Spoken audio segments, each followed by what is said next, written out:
The last time Miss Borden was seen alive was around 9 a.m. by her stepdaughter, the infamous Lizzie Borden, and the maid, Bridget. At the time of Miss Borden's death, Lizzie's sister, Emma, had been out of town, and Mr. Borden had been out in Fall River, as was Uncle John. Lizzie said she was downstairs ironing handkerchiefs.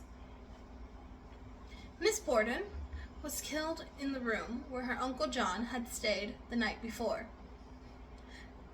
This room has become one of the most requested rooms for overnight stays at the Lizzie Borden Axe Murder House and Museum. Miss Borden showed no signs of struggle or defensive wounds. Peculiar, isn't it? We don't know whether she was facing her attacker and couldn't or didn't retaliate, or if she was faced away or kneeling. However, we do know where her wounds were.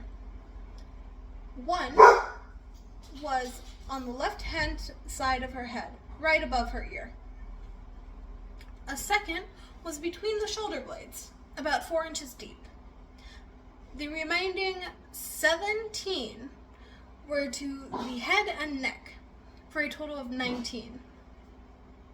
Eventually, she was found face down in a pool of her own coagulated blood. Between the blood and stomach contents of both victims, we could place her death around 9:30 a.m., roughly an hour and a half before Mr. Borden's murder. If you look at the picture in the dining room where the autopsy was performed, you can see a picture of Miss Borden face down with a pool of blood around her head. In the mirror, you can see the camera that was used to take the photo.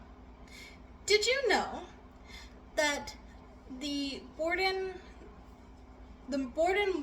murder scene was the first crime scene in America to be photographed? How's that for a morbid fact?